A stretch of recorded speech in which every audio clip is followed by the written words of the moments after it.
In terms of? What do you do? Oh, I enrolled at the school. Yes. I'm a teacher of English. I've taught English now for more than 35 years. Wow. And mostly I've spent my years teaching grades 10, 11, and 12. Have you seen a change in the children since you've started to now? Yes, definitely. I think learners challenge teachers more now. Because when I started teaching in the 90s and the late 80s, children were just obedient. But now you can't just give instructions if it doesn't make sense to learners. They will challenge you. Not necessarily being rude, but if it doesn't make sense to them, our learners are more assertive now, which is a good thing. But there are some negatives also in the changes because I think children don't find school interesting anymore. And they don't think that schooling is valuable. In the past, when I started teaching, children valued education.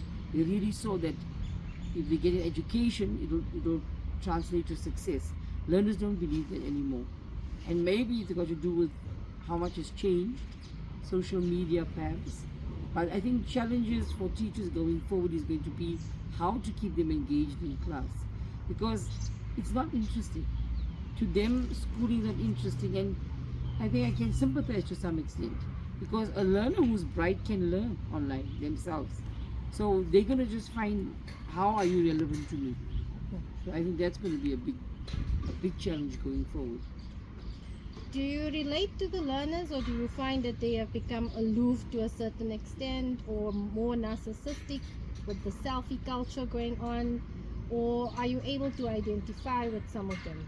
I think if you teach English, it makes it easier to relate to learners. So up to now, I think I can still find commonality. Because in literature, you are discussing human emotions. And they're at the stage where they're very interested in that. But I am finding that it's difficult that we don't have the same reference points. For example, I'm not watching the kind of series they're watching. The artists that they follow, I don't know. So I think for them and for us, it's going to be difficult because, so you make a joke or you make a reference and they're thinking, and I don't really like, for example, a lot of them are watching anime, Japanese anime. Yes. I had no idea what anime was about. I started looking at it, but I'm not really into it. But most of them, when we were chatting in class, they're not watching the kind of series I'm watching. So we don't really have that in common. And if you don't have pop culture in common, how do you relate to someone? Right. So I think that is why as you get older, I think it's not a bad thing to let younger teachers teach learners because they relate to each other. So I'm sort of like an antique. No one that we treasure. What motivates you? I think you can make a difference in a child's life. You won't change every child. You won't have a success 100% of the time, but what you're doing is valuable. So that motivates you. And even if you have to be hard with learners, or they may see it when they're younger as harsh, but when they see you and meet you when they're adults, they thank you. And you realize that you add value. Especially in a school like ours where they come from broken homes or difficult home circumstances, you are the stability. So they actually look forward to their discipline. They want to sit in a classroom that's ordered, that's clean. It's weird. It seems like so it's not an immediate gratification, but they do appreciate it. And when they're older, they come back and say, thank you, like that I stayed so in that sense. But there are hard days also when you're thinking, what am I doing? Am I making a difference? Because it looks like all we're doing is fighting. So you want sort of a change that.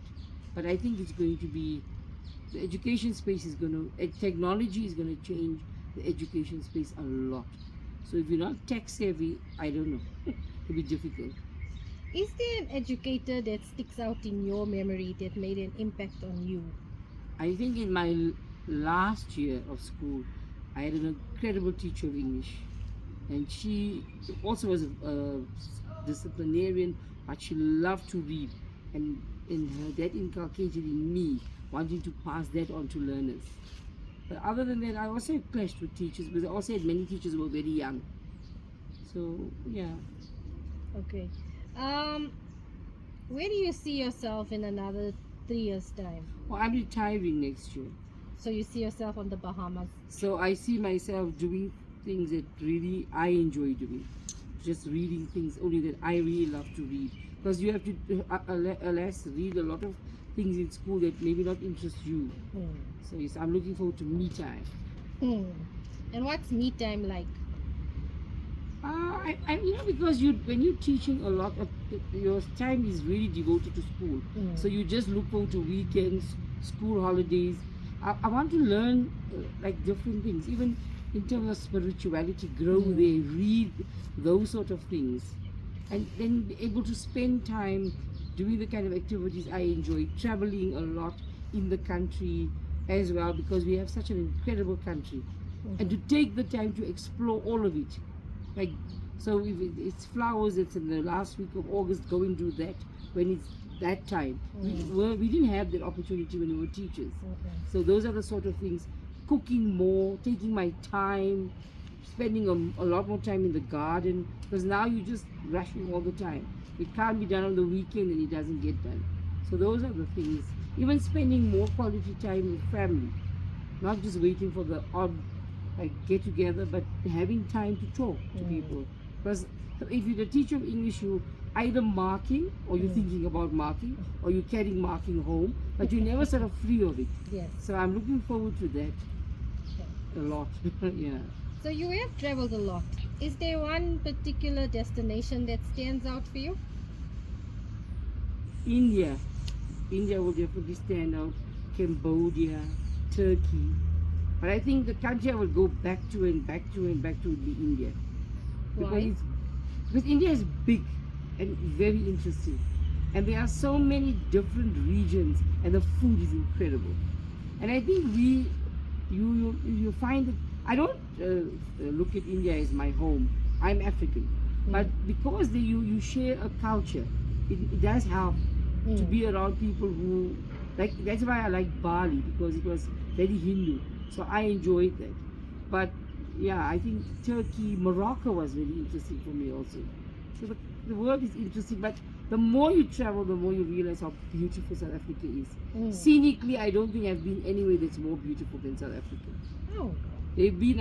I've seen some incredible things even in China, scenically, but South Africa is amazing.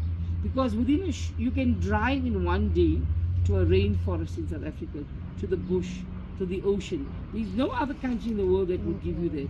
So it's interesting, like when you go overseas and people say, oh, you must come and see the sunset, we're going to go, and we say, oh, it's beautiful. And then we look at each other and say, but really? We've seen better. Even on the East Rand, we have spectacular sunsets. So sometimes traveling is good because you realize, and the people, there are no people that are as friendly as South Africans. Yes. And as much as we have issues, we have challenges in the country, we have genuinely friendly people. I know in Croatia, we said everything was clean, everything worked, everything was pretty, but the people were cold. Oh.